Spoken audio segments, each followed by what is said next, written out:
Hello, welcome back to NextYork. If you're interested in science and space exploration explained clearly, hit like and subscribe because today we have one of those news stories that seem small but can shift an entire program. Artemis II will not launch to the moon before early March. Today is February 3rd, 2026, and down there at Cape Canaveral and its launch zone, the SLS rocket with the Orion spacecraft sits on the Kennedy Space Center pad, ready for a historic mission. Artemis II, the first crewed flight to the moon in over 50 years. But pay attention, because ready doesn't mean launching. The reality is that the countdown has halted, and NASA is now eyeing March as the first realistic opportunity for launch. And here comes the important part. We aren't talking about a failed launch attempt at the very last second, but about something that, in a way, is even more useful and more revealing. The stumble occurred during a key test called a wet dress rehearsal. In plain English, we could call this a full fueling practice run. It's like the final drill before the big day, but with a brutal difference. The rocket is loaded with real fuel.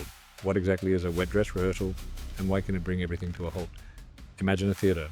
Before opening night, you hold a dress rehearsal with costumes, lights, sound, and actors on stage.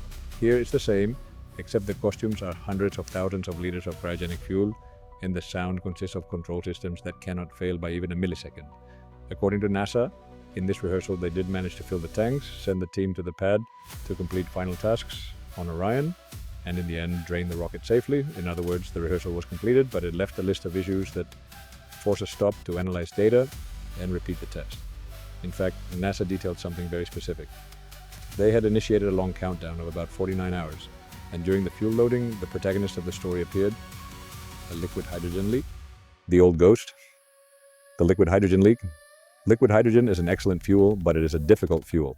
NASA reported that the leak appeared at an interface where cryogenic propellant is fed into the rocket's core stage. And here comes the dramatic moment. When they were already in the final part of the rehearsal, what they call the terminal count, the automatic system, the ground launch sequencer, think of it as an autopilot for the countdown, halted the count with approximately 5 minutes remaining because the leak rate spiked suddenly. And why is a leak such an obsession? Because hydrogen is highly flammable, and furthermore, when we talk about a rocket, it's not enough for it to work. It needs to work with enormous safety margins. And as if that weren't enough, NASA also reported other issues during the rehearsal. An issue with a valve related to the pressurization of the Orion crew module hatch, which required additional adjustments. Close-out operations that took longer than expected, and intermittent audio failures between ground teams, which in an operation of this level is no minor detail. Okay, but what is scientific about a leak? Everything. This is where physics takes center stage. Hydrogen is stored as a liquid at extreme temperatures, around minus 253 degrees Celsius. That is so cold it's hard to imagine. At that temperature, hydrogen is a tiny and tremendously slippery molecule. In practice, it sneaks through gaps that would be insignificant for other gases. When you cool metal drastically, something basic happens. It contracts. And it doesn't contract nicely. It contracts by changing tolerances, tightening joints, and sometimes creating microspaces where everything fit perfectly before. NASA, in fact, explained that the cold weather on those days was also an operational factor. They had to wait for certain zones and interfaces to reach acceptable temperatures before loading propellant, because the cold affects the behavior of hardware and systems. And here is a very important technical detail that I'll translate into human language. In these operations, there is something called replenish mode. What is it? Even though the tank is insulated, the cryogenic propellant tends to warm up and evaporate little by little. So the system keeps topping it off with small amounts to maintain stable levels and pressure. It's like keeping a bathtub full while there is a slow leak of steam. If you want to proceed with the rehearsal, you need stability.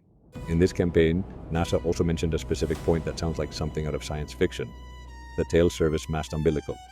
In plain terms, it is a physical connection between the tower/pad and the rocket through which fluids and services pass until the very last moment.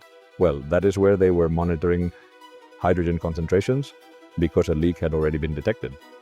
And what stands out most, because history rhymes, is that various media outlets remark that this type of leak has already caused headaches in previous campaigns.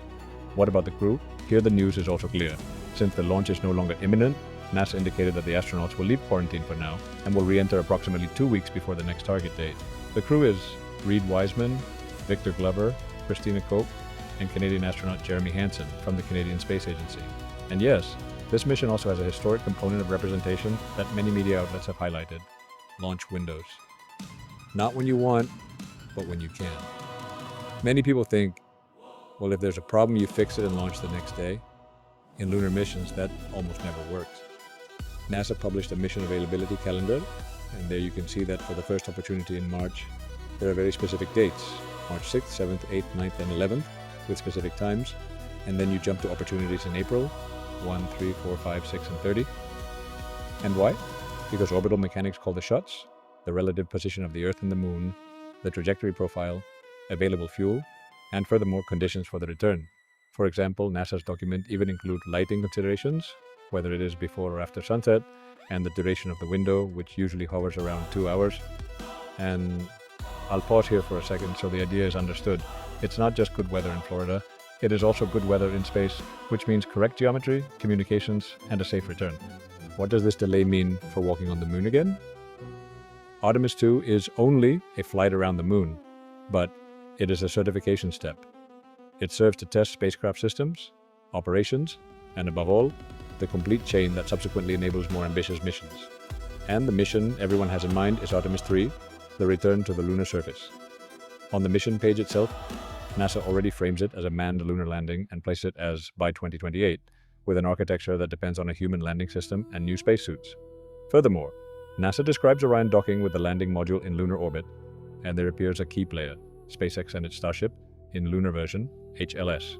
So yes, when Artemis II moves, the whole domino chain shakes. And, at the same time, there's a very mature and very engineering reading. This is exactly why a wet dress rehearsal exists. In fact, NASA Administrator Jared Isaacman said it with an idea that I find very honest. With years between SLS launches, they expected challenges, and the goal of the rehearsal is to bring problems to light before the flight. The final question, the one left floating.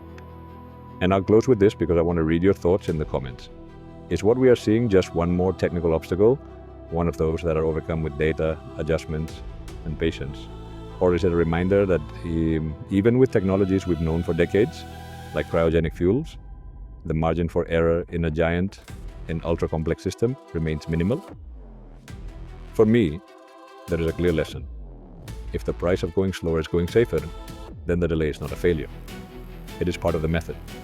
If this explanation was useful to you, hit like and subscribe to NextYork, because as soon as results from the next rehearsal are published and a date is confirmed, we'll tell you right here, without smoke and mirrors, just sign it.